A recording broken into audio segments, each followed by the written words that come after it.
Good morning, ನಮಸ್ಕಾರ. Power ಟಿವಿಯ ಸಮಸ್ತ ವೀಕ್ಷಕರಿಗೆ ಮತ್ತೊಂದು ವಿಶೇಷ ಕಾರ್ಯಕ್ರಮಕ್ಕೆ ಸ್ವಾಗತ. ನಾನು ಪ್ರಣುತ್ ಆರ್ಗಾಣಿಗ. ಬಿಗ್ ಬಾಸ್ ಅಂತಂದ್ರೆ ವ್ಯಕ್ತಿತ್ವದ ಆಟ. ಇಲ್ಲಿ ಬಿಗ್ ಬಾಸ್ ಒಳಗಡೆ ಹೋಗಿ 100 ದಿನದಲ್ಲಿ ತನ್ನ ವ್ಯಕ್ತಿತ್ವವನ್ನು ಹೆಚ್ಚು ಮಾಡಿಕೊಂಡು ಸಮಾಜದ ಮುಂದೆ ಆದರ್ಶ ಆಗಿರೋರು ಬಹಳಷ್ಟು ಜನ ಇದ್ದಾರೆ. ಬಿಗ್ ಬಾಸ್ ಒಳಗಡೆ ಹೋಗಿ ನಿಜವಾದ ವ್ಯಕ್ತಿತ್ವ ಗೊತ್ತಾಗಿ ಕೆಲವರು ಬಣ್ಣ ಬಯಲಾಗಿದ್ದು ಕೂಡ ಇದೆ. ಒಟ್ಟಾರೆ ಬಿಗ್ ಬಾಸ್ ಅಂತಂದ್ರೆ ಸಮಾಜದಲ್ಲಿರುವ ಹಲವು ವ್ಯಕ್ತಿತ್ವಗಳನ್ನು ಒಟ್ಟಿಗೆ ಹಾಕೊಂಡು ಅವರ ನಡುವಿನ ಸಾಮ್ಯತೆ ಅಥವಾ ಅವರ ನಡುವಿನ ಒಂದಿಷ್ಟು ವಿಚಾರಗಳನ್ನು 100 ದಿನಗಳ ಕಾಲ ನಾವೆಲ್ಲ ಎಂಜಾಯ್ ಮಾಡೋ ಹಾಗೆ ನಮ್ಮ ಮುಂದೆ ತರುವಂಥ ಒಂದು ಅದ್ಭುತವಾದಂಥ ಪ್ರಯತ್ನ. ಈ ಬಾರಿ 11ನೇ ಸೀಸನ್ ಮುಗಿದಿದೆ. ಕಿಚ್ಚ ಸುದೀಪ್ ಅವರ ಕೊನೆ ಸೀಸನ್ ಒಂದಿಷ್ಟು ನಿರೀಕ್ಷೆಗಳು ಸಹಜವಾಗೇ ಇತ್ತು. ಈ ಬಾರಿಯ ಕಂಟೆಸ್ಟೆಂಟ್ಸ್ಗಳು ಯಾರು ಅನ್ನುವಂಥ ಕುತೂಹಲ ಇತ್ತು. ಆಮೇಲೆ ಅವ್ರ ಹೆಸರು ಗೊತ್ತಾದ್ಮೇಲೆ ಅವ್ರು ಹೇಗಿರ್ತಾರೆ ಅನ್ನುವಂಥ ಕುತೂಹಲ ಇತ್ತು. ಅವ್ರ ವ್ಯಕ್ತಿತ್ವ ಹೇಗೆ ಅಂತ ತಿಳಿದುಕೊಳ್ಳೋ ಕುತೂಹಲ ಕೂಡ ಇತ್ತು. ಇನ್ಫ್ಯಾಕ್ಟ್ ನಾವು ಮನುಷ್ಯರಿಗೆ ಮತ್ತೊಬ್ಬ ಮನುಷ್ಯ ಹೇಗೆ ಅಂತ ತಿಳಿದುಕೊಳ್ಳೋದೆ ಭಾಳ ಸ್ವಲ್ಪ ಖುಷಿ ಜಾಸ್ತಿ. ಆ ರೀತಿ ಕೆಲವರನ್ನ ಸಂಭ್ರಮಿಸ್ತೀವಿ, ಕೆಲವರನ್ನ ತೆಗಳ್ತೀವಿ. ಇವತ್ತು ಫೈನಲ್ ಮುಗಿದ ನಂತರ ನೀವು ಎಕ್ಸ್ಪೆಕ್ಟ್ ಮಾಡಿದ್ದಂಥ ಒಂದಿಷ್ಟು ಜನ ಫೈನಲಿಸ್ಟ್ಗಳಾಗಿದ್ದರು. ನೀವು ಎಕ್ಸ್ಪೆಕ್ಟ್ ಮಾಡಿದ್ದಂಥ ವ್ಯಕ್ತಿನೇ ಬಿಗ್ ಬಾಸ್ ಕಪ್ಪನ್ನು ಮನೆಗೆ ತಗೊಂಡೋದ್ರು. ಆ ನಡುವೆ ಕಪ್ಪನ್ನು ಗೆಲ್ಲದೇನೂ ಬಹಳಷ್ಟು ಜನ ವಿನರ್ಸ್ ಆಗಿದ್ದಾರೆ. ಆ ವಿನರ್ಸ್ಗಳನ್ನು ನಿಮ್ಮ ಮುಂದೆ ಪರಿಚಯ ಮಾಡುವಂಥ ಪ್ರಯತ್ನ. ಇನ್ಫ್ಯಾಕ್ಟ್ ಈ ಬಾರಿಯ ಬಿಗ್ ಬಾಸ್ 11ರಲ್ಲಿ ಮಹಾರಾಜ ಮಂಜಣ್ಣ ಅಂತಲೇ ಕರೆಸ್ಕೊಂಡಿರುವಂತಹ ಉಗ್ರಂ ಮಂಜು, ಸದ್ಯಕ್ಕೆ ಮ್ಯಾಕ್ಸ್ ಮಂಜು, ನಿಜವಾಗಿ ಮಂಜುನಾಥ್ ಗೌಡ ಅವ್ರು ನಮ್ಮ ಜೊತೆಗಿದ್ದಾರೆ. ಮಂಜಣ್ಣನ ಬಹಳ ಪ್ರೀತಿಯಿಂದ ನಿಮ್ಮೆಲ್ಲರ ಪರವಾಗಿ ನಾನು ಕಾರ್ಯಕ್ರಮಕ್ಕೆ ಸ್ವಾಗತ ಮಾಡ್ಕೋತೀನಿ. Manjanna, welcome to power TV.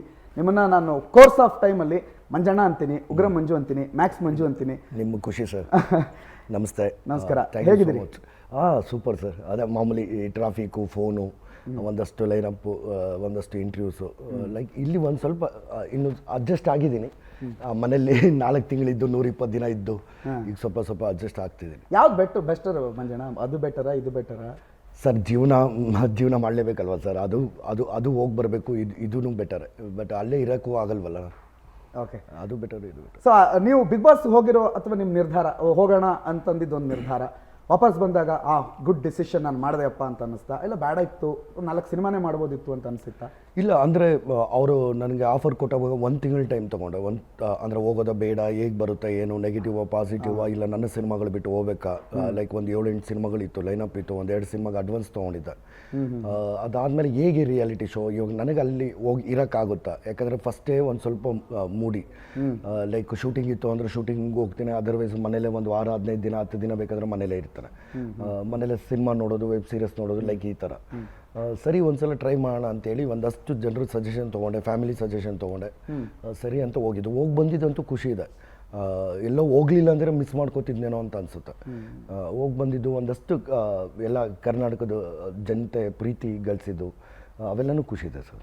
2014ರಲ್ಲಿ ನೀವು ಉಗ್ರಂ ಮಂಜು ಅಂತ ಕರೆಸ್ಕೊಂಡ್ರಿ. ಉಗ್ರಂ ಆದಮೇಲೆ 2024ರಲ್ಲಿ ನೀವು ಬಿಗ್ ಬಾಸ್ ಮಂಜು ಮತ್ತು ಮ್ಯಾಕ್ಸ್ ಮಂಜು ಅಂತ ಕರೆಸ್ಕೊಂಡ್ರಿ. ಮೇ ಬಿ ಆ 10 ವರ್ಷದ ಗ್ಯಾಪು. ಉಗ್ರಮಿಂದ ಬಿಗ್ ಬಾಸ್ವರೆಗೂ, ಬಿಗ್ ಬಾಸಿಂದ ಈಗ ಹೊರಗಡೆ ಬಂದಂಥ ಒಂದು ವಾರ, ಏನು ಉಗ್ರಂ ಮಂಜು ಬೆಟರ್ ಅನ್ಸುತ್ತಾ, ಇಲ್ಲ ಬಿಗ್ ಬಾಸ್ ಮಂಜು ಬೆಟರ್ ಅನ್ಸುತ್ತಾ? ನಿಮ್ಮನ್ನ ಈಗ ನೀವು ಏನಂತ ಗುರುತಿಸ್ಕೊಳ್ಳೋದಕ್ಕೆ ಇಷ್ಟಪಡ್ತೀರಿ? ಉಗ್ರಮಿಂದನೇ ಸರ್ ಮಂಜು ಹುಟ್ಟಾಕೊಂಡಿದ್ದೆ ಇಂಡಸ್ಟ್ರಿನಲ್ಲಿ. ಉಗ್ರಂ ಸಿನಿಮಾಯಿಂದನೇ. ಅದಕ್ಕಿಂತ ಮುಂಚೆ ಒಂದು 22 ಸಿನಿಮಾ ಮಾಡಿದ್ದೆ. ಬಟ್ ಉಗ್ರಂ ಸಿನಿಮಾ ಹಿಟ್ಟಾದ್ಮೇಲೆ ಅಲ್ಲಿಂದನೇ ಒಂದು 200 ಸಿನಿಮಾಗ ಇದಾಗಿದ್ದು. ಅದಾದಮೇಲೆ ಬಿಗ್ ಬಾಸ್ ಮನೆಗೆ ಹೋಗಿದ್ದು. ಬಿಗ್ ಬಾಸ್ ಮನೆಗೆ ಹೋಗೋಕ್ಕಿಂತ ಮುಂಚೆ ಮ್ಯಾಕ್ಸ್ ಮುಗಿಸಿದ್ದು.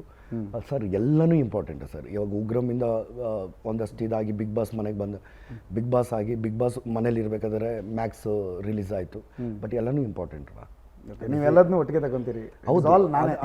ಹೌದು. ಯಾಕಂದರೆ ಅದು ಬೆಳೆದು ಬಂದ ಆದಿ ಅನ್ನೋದು ಒಂದಷ್ಟು ಇರುತ್ತಲ್ವ. ನಮಗೆ ಫಸ್ಟ್ ಅವಕಾಶ ಸಿಕ್ಕಿದ್ದು ಅವೆಲ್ಲನೂ ಯಾವುದೂ ಮರಿಬಾರದಲ್ವ. ಮಂಜಣ್ಣ, ನೀವು ನಾನು ಓದಿದ ಮಟ್ಟಿಗೆ ಆರ್ಮಿಗೆ ಹೋಗಬೇಕು ಅಂತ ಭಾಳ ಆಸೆ ಕಟ್ಟಿಕೊಂಡಿದ್ದವರು. NCC ಎಲ್ಲ ಆಲ್ಮೋಸ್ಟ್ ನೀವೆಲ್ಲ ಆರ್ಮಿಗೆ ಹೋಗೋದಕ್ಕೆ ಏನೇನು ಆಗ್ಬೇಕು ಎಲ್ಲವೂ ಮಾಡಿದ್ರಿ. ಒಂದು ಸೈನಿಂದ ಆರ್ಮಿಯಿಂದ ತಪ್ಪಿಸ್ಕೊಂಡ್ರಿ. ನಿಮ್ಮ ಅಪ್ಪ ಒಂದು ಸೈನ್ ಮಾಡಬೇಕಿತ್ತು, ಆ ಸೈನ್ ಮಾಡಿಲ್ಲ. ಇವತ್ತು ಅನಿಸುತ್ತಾ ಅವತ್ತು ನಮ್ಮಪ್ಪ ಸೈನ್ ಮಾಡದೇ ಇರೋದಕ್ಕೋಸ್ಕರ ನಾನು ಇವತ್ತು ಫೇಮಸ್ ಆಗಿದ್ದೀನಿ? ಇಲ್ಲ, ನನಗೆ ಸಿನಿಮಾ ಫೀಲ್ಡಿಗೆ ಬರೋದಕ್ಕಿಂತ ನನಗೆ ಅದ್ರ ಮೇಲೇ ಒಲವು ಜಾಸ್ತಿ ಇತ್ತು. ಬಟ್ ಅದೇನು ಸಿನಿಮಾ ಫೀಲ್ಡಿಗೆ ಬರಬೇಕು ಅಂತ ತಲೆಯಲ್ಲಿ ಇಟ್ಕೊಂಡ್ಬಂದಿದ್ದಲ್ಲ. ಅಲ್ಲಿ ಸ್ಕೂಲ್ ಡೇಸಲ್ಲಿ, ಕಾಲೇಜ್ ಡೇಸಲ್ಲಿ, ಮಾಲೂರಲ್ಲಿ NCCನಲ್ಲಿ ಬೀದಿ ನಾಟಕ, ಮತ್ತು ನಮ್ಮ ತಂದೆಯವರು ಪೌರಾಣಿಕ ನಾಟಕಗಳು ಮಾಡೋರು. ಅದನ್ನೆಲ್ಲ ನೋಡ್ಕೋತಾ ಆಮೇಲೆ ಕಾಲೇಜಲ್ಲಿ ಈ ಫೆಸ್ಟಿವಲ್ ಟೈಮಲ್ಲೆಲ್ಲ ಆಡ್ತಿದ್ದೆ. ಇಲ್ಲಿ ನ್ಯಾಷನಲ್ ಕಾಲೇಜ್ ಜಯನಗರಕ್ಕೆ ಬಂದಾಗ ಇಲ್ಲಿ ವಿನಾಯಕ್ ಜೋಶಿ ಅಂದರೆ ಇಂಟರ್ ಕಾಲೇಜ್ ಕಾಂಪಿಟೇಷನ್ಗಳಲ್ಲಿ ನಾಟಕಗಳು, ಆವಾಗ ರಂಗಶಂಕರ ಇವೆಲ್ಲ ಪರಿಚಯ ಆಗ್ತಾ ಹೋಯ್ತು. ರಂಗಭೂಮಿ ಕಲಾವಿದರೆಲ್ಲ ಪರಿಚಯ ಆಗ್ತಾ ಹೋಯ್ತು.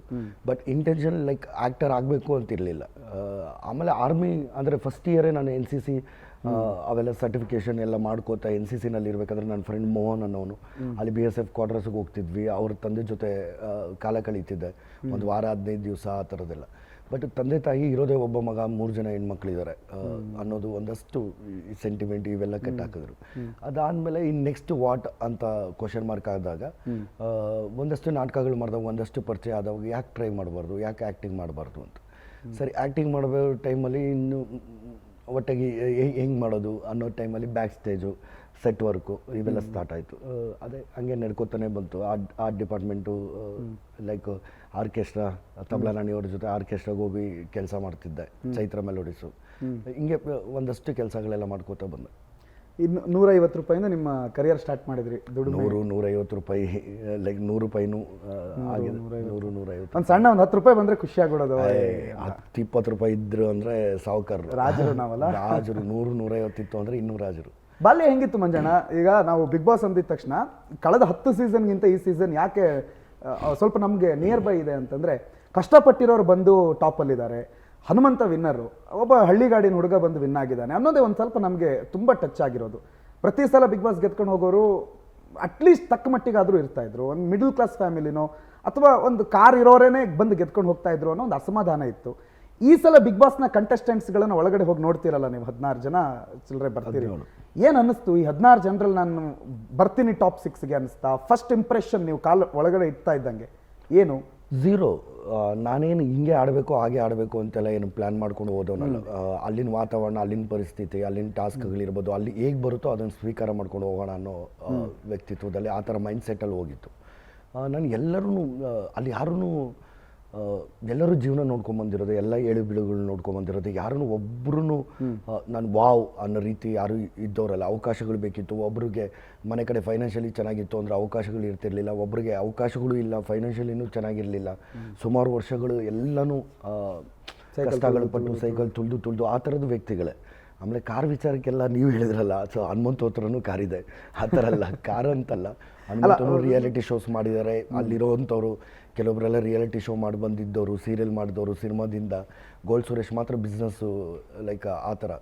ಅದು ಬಿಟ್ಟರೆ ಚೈತ್ರಕ್ಕ ಅವ್ರದ್ದು ಬೇರೆ ಹೋರಾಟ ಆ ಥರದ್ದು ಬಿಟ್ಟರೆ ಇನ್ನೆಲ್ಲರೂ ಎಂಟರ್ಟೈನ್ಮೆಂಟ್ ಫೀಲ್ಡಲ್ಲಿರೋರೆ. ಅದೇ ಅದೊಂದು ಪ್ರಶ್ನೆ ಇತ್ತು. ನಿಮ್ಮ ಬಿಗ್ ಬಾಸ್ ಸೀಸನ್ ಸ್ಟಾರ್ಟ್ ಆಗ್ತಾ ಇದ್ದಾಗ ನೀವೆಲ್ಲ ಒಳಗಡೆ ಇದ್ದೀರಿ, ಇಲ್ಲಿ ಹೊರಗಡೆ ಒಂದು ದೊಡ್ಡ ಸದ್ದು, ಇವರೇನು ಬರೀ ಸೀರಿಯಲ್ ಅವ್ರನ್ನೇ ಹಾಕೊಂಡ್ಬಿಟ್ಟಿದ್ದಾರೆ, ಬರೀ ಸಿನಿಮಾದವ್ರನ್ನೇ ಹಾಕೊಂಡ್ಬಿಟ್ಟಿದ್ದಾರೆ. ಮೊದಲು ಒಬ್ಬರು ಸ್ವಾಮೀಜಿನೋ, ಒಬ್ಬ ಜನಸಾಮಾನ್ಯನನ್ನ ಅಥವಾ ಬೇರೆ ಬೇರೆ ಫೀಲ್ಡಲ್ಲಿ ಕೆಲಸ ಮಾಡಿರೋ ಒಬ್ಬೊಬ್ಬರನ್ನ ಪಿಕ್ ಮಾಡಿ ಡಿಫ್ರೆಂಟ್ ಮೈಂಡ್ ಸೆಟ್ಗಳನ್ನು ಒಟ್ಟಿಡ್ತಿದ್ರು.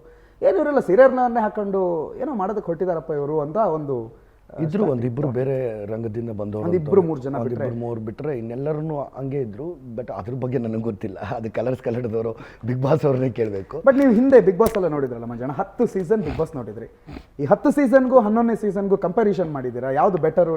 ಅಫ್ಕೋರ್ಸ್ ನಿಮ್ಗೆ ಖುಷಿ ಇರುತ್ತೆ, ಆದರೂ ಹೊರಗಡೆ ಬಂದೊಬ್ಬ ವಿವರ್ ಪರ್ಸ್ಪೆಕ್ಟಿವ್ ಅಲ್ಲಿ ನೋಡಿದಾಗ 11ನೇ ಸೀಸನ್ ಎಷ್ಟು ಖುಷಿ? 11ನೇ ಸೀಸನ್ ರೀಚ್ ವೈಸ್ ಎಲ್ಲದು ಸೂಪರ್ ಆಗಿ ಹೋಗಿದೆ. ಅದಾದಮೇಲೆ ವಿಭಿನ್ನವಾದ ಟಾಸ್ಕ್ಗಳು ಹೌದು ಚೆನ್ನಾಗಿದ್ದವು. ಯಾಕಂದರೆ 10 ಸೀಸನಲ್ಲಿ ಕೊಡ್ತಾ ಇದ್ದ ಟಾಸ್ಕ್ಗಳೇ ಬೇರೆ, ಈ ಸಲ ಡಿಸೈನ್ ಮಾಡಿ ಕೊಟ್ಟಿರೋಂಥ ಟಾಸ್ಕ್ಗಳು ಬೇರೆ. ಅಂದರೆ ಟಾಸ್ಕ್ಗಳು ಅದು ಫಿಸಿಕಲಿ ಟಾಸ್ಕ್ ಇರ್ಬೋದು, ಮೆಂಟಲಿ ಟಾಸ್ಕ್ ಇರ್ಬೋದು, ಆಮೇಲೆ ಕಾನ್ಸೆಪ್ಟ್ ವೈಸ್ ಟಾಸ್ಕ್ ಇರ್ಬೋದು. ಇವಾಗ ನಮ್ಮದು ಮಹಾರಾಜ ಟಾಸ್ಕ್ ಇರ್ಬೋದು, BB ರೆಸಾರ್ಟ್ ಅಂತ ಇರ್ಬೋದು, BB ಮನಿ ಅಂತಿರ್ಬೋದು, ಅದಾದಮೇಲೆ ರಾಜಕೀಯ ಟಾಸ್ಕ್ ಇರ್ಬೋದು, ಮೀಡಿಯಾ ಟಾಸ್ಕ್ ಇರ್ಬೋದು. ಇವೆಲ್ಲವೂ ಹೊಸದು ಒಂದಷ್ಟು ಟಾಸ್ಕ್ಗಳೆಲ್ಲ ಕ್ರಿಯೇಟ್ ಮಾಡಿದ್ದು. ಆ ರೀತಿ ಎಲ್ಲ ತುಂಬಾ ಚೆನ್ನಾಗಿತ್ತು. ಅಂದರೆ ಅದಕ್ಕೆ ಕಂಪೇರ್ ಮಾಡ್ಕೊಂಡ್ರೆ ಪ್ರತಿ ವರ್ಷವೂ ಅಪ್ಡೇಟ್ ಆಗ್ತಾನೆ ಹೋಗುತ್ತಲ್ವಣ.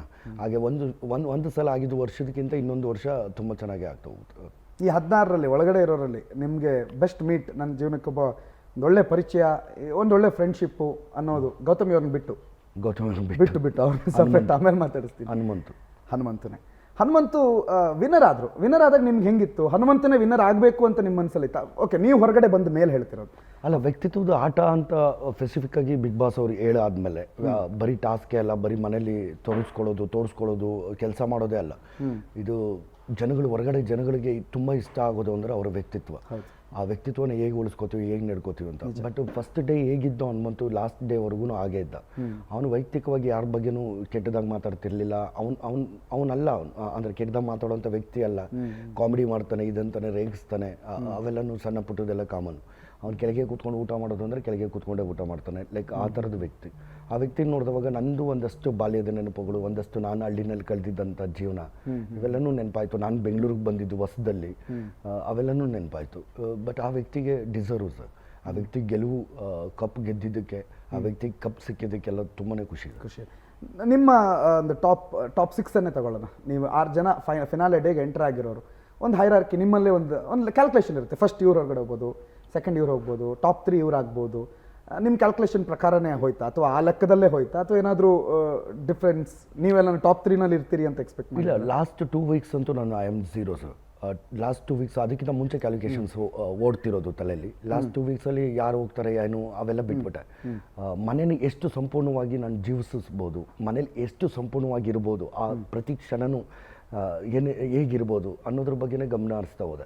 ನಾವು ಕೂತಿದ್ದಂಥ ಜಾಗ, ಎಲ್ಲಿ ನಿಂತಿದ್ದೆ, ಯಾವ ಪ್ರಾಪರ್ಟಿ, ಎಲ್ಲಿ ಅಡುಗೆ ಮಾಡ್ತಿದ್ವಿ, ಆಮೇಲೆ ಸ್ಟಾರ್ಟಿಂಗ್ ಡೇಸಿಂದ ಎಂಡ್ ಡೇವರೆಗೂ ಲಾನಲ್ಲಿ ಯಾವ ಟಾಸ್ಕ್ ಆಡಿದ್ವಿ, ಏನೆಲ್ಲ ಮಾಡಿದ್ವಿ, ಯಾವ್ದು ವಿನ್ ಆದ್ವಿ, ಯಾವ್ದು ಸೋತ್ವಿ, ಯಾವ ಕಾರಣಕ್ಕೋಸ್ಕರ, ಲೈಕ್ ಎಲ್ಲಿ ಪ್ರೀತಿ ಸಿಕ್ತು, ಎಲ್ಲಿ ಚಪ್ಪಾಳೆ ಸಿಕ್ತು, ಇವೆಲ್ಲನೂ ಇದು ಮಾಡ್ತಾ ಹೋದೆ ಸರ್. ಅದು ಆ ಗೆಸ್ಸಿಂಗ್ ಹೊರಟ್ಬಿಡ್ತು ಸರ್ ಆಗ. ಯಾಕಂದರೆ ಒಂದಷ್ಟು ಚಟುವಟಿಕೆಗಳಾಯಿತು, ಕೋಪನೆಲ್ಲ ತೀರಿಸ್ಕೊಂಡಿದ್ದಾಯಿತು, ಅದಾದಮೇಲೆ ಪ್ರೀತಿಯಿಂದ ಪತ್ರಗಳು ಬರೆದಿದ್ದಾಯಿತು, ಯಾರಾದರೂ ಕಪ್ ತೊಗೊಳ್ಳಿ, ಯಾರಾದರೂ ರನ್ನರ್ ಅಪ್ ಆಗಲಿ, ಇಷ್ಟು ಪ್ರೀತಿ ಸಿಕ್ಕಿದೆ ಅಂದರೆ ಬಂದವರೆಲ್ಲ ಒಂದಷ್ಟು ಜನ ಹೇಳ್ತಿದ್ರು, ಹೊರಗಡೆ ನಿಮಗೆ ಸಿಕ್ಕಾಪಟ್ಟೆ ಜನ ಪ್ರೀತಿ ಮಾಡ್ತಿದ್ದಾರೆ ಆ ಥರ. ಆ ಪ್ರೀತಿ ಮುಂದೆ ಯಾವುದೂ ದೊಡ್ಡದಿಲ್ಲ ಅಂತೇಳಿ ಅದೆಲ್ಲ ಝೀರೋ ಆಗೋಗಿತ್ತು ಸರ್ ತಲೆಯಲ್ಲಿ. ಎಲ್ಲವನ್ನ ಫುಲ್ ಕಂಪ್ಲೀಟ್ ಇದಾಗ್ಬಿಡುತ್ತೆ. ಹೌದು. ನನಗೆ ಗೌತಮಿ ಅವ್ರ ಬಗ್ಗೆ ಕೇಳಲೇಬೇಕು. ಮೋಸ್ಟ್ ಇಂಪಾರ್ಟೆಂಟ್ಲಿ ನನಗೆ ಭಾಳಷ್ಟು ಜನ ಮಂಜಣ್ಣನ ಇಂಟರ್ವ್ಯೂ ಅಂತ ಅಂದಿದ ತಕ್ಷಣ ಕೇಳಿದ್ದೆ, ಮಂಜಣ್ಣನ ಮದುವೆ ಯಾವಾಗ ಅಂತ ಕೇಳ್ಕೊಂಬರ್ಬೇಕು ನೀವು ಅಂತ ಕೇಳಿದ್ದಾರೆ.